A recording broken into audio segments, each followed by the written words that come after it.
9h30, 11h sur Europe 1. Culture Média. Thomas Hill. Et on démarre bien sûr cette émission avec la session de rattrapage de Jean-Luc Lemoyne. Et Jean-Luc, pour votre session ce matin, vous avez regardé un programme cher à Mathieu Vergne, la Star Academy. Oui, et cette semaine, la Star Academy, c'était vendredi, au lieu de samedi. Ouais, oui.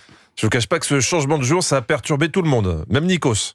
Merci d'être là, merci pour l'ambiance, ça fait du bien. Par ce soir hivernal. Voilà, cette année, l'hiver est tombé le 8 novembre. Il y a plus de saison, ma bonne dame. La Starac, c'est un programme passionnant, mais impitoyable. Toutes les semaines, un candidat est licencié en direct devant des gens qui applaudissent. C'est le pot de départ le plus cher de France. À chaque prime, 3 élèves sont désignés pour passer une sale soirée, car, je vous rappelle l'enjeu, Les élèves auront la possibilité de repêcher un seul de leurs camarades. Pour l'autre, ce sera... L'inscription à France Travail. mais la Starac en prime time, c'est avant tout des beaux primes avec des invités prestigieux qui viennent partager le micro avec les élèves. Là, Noah et Charles apprenaient qu'ils allaient chanter avec Patrick Fiori. Ça va être incroyable. J'ai grandi avec ça. Ma mère écoutait beaucoup Patrick Fiori.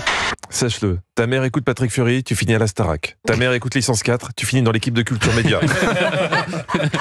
Côté star, Nikos, c'est le meilleur. C'est le meilleur pour mettre l'eau à la bouche des téléspectateurs. Là, il discutait avec Clara Luciani. Alors, Clara, on m'a dit que vous étiez fan de Britney Spears. Oui. Vous Elle est là ce soir ? Ah non. Mais elle est déjà venue. Voilà, si vous voulez annoncer les gens qui sont pas là, personne ne le fait mieux que Nikos. Alors je suis extrêmement fan de Beyoncé également, effectivement. Alors ça tombe bien, elle est avec nous ce soir. Mesdames et... Ah là, vous y avez cru. Ah, bah ouais. Qui sait ? Elle reviendra un jour. Oui, on sait pas. Alors, je vous rassure, il y a quand même quelques vedettes internationales qui répondent présent. Belinda Davids, la sosie vocale de Whitney Houston. Bon, j'imagine que Whitney Houston a eu un empêchement. Non mais franchement, ces stars qui décommandent toujours au dernier moment, c'est insupportable. Du coup, quand on annonce la venue d'une vedette à Nikos, il reste méfiant, il veut pas s'emballer. Dès demain, il y a Jarry qui va venir faire une masterclass complètement déjantée aux élèves. Le vrai Jarry. Le vrai Jarry. Ouais. Non, faites gaffe. A priori, il y a un faux Jarry qui traîne sur les plateaux télé. Il s'appelle Jarry, il est charcutier. Cette année, vous avez une marraine en or, la divine Clara Luciani. Difficile de faire plus impliqué et sympa. Karima Charny a même annoncé ça à la fin de l'émission. Mais vous savez ce que m'a confié Clara Luciani en coulisses ? Elle voudrait ramener les élèves avec moi ce soir dans le bus. Donc elle va faire le trajet avec nous dans quelques instants. Bon, au final, Clara s'est rappelé qu'elle n'avait pas le permis pour conduire des cars.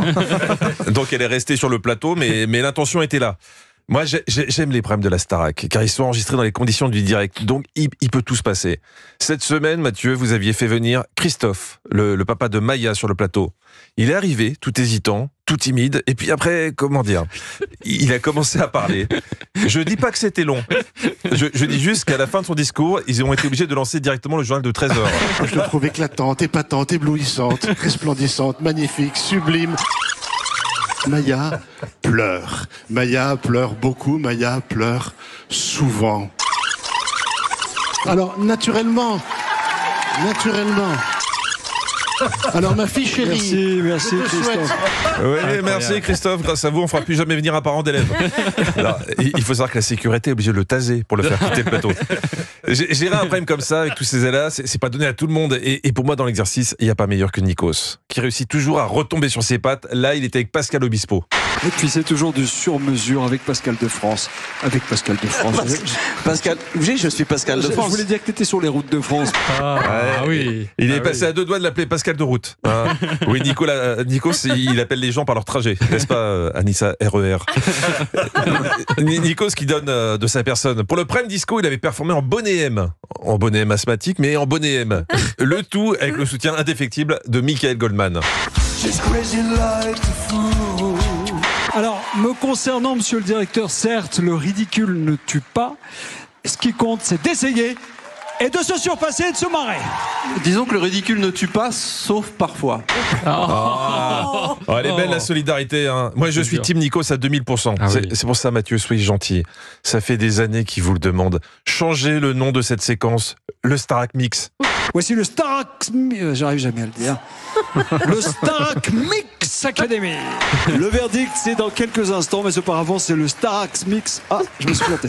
L'angoisse, le Starac Mix, le Starac Mixtérieux. Avouez que ça vous amuse de faire des noms de rubriques imprononçables. Et je respecte ça. Bonne émission à tous. Merci Jean-Luc Lemoyne qu'on retrouve demain. D'ici là en replay sur europe1.fr. Et alors Jean-Luc rigolait sur les stars. Il y a une grande star qui sera dans le prime vendredi. Vous nous le dites dans un instant. Ok. Mathieu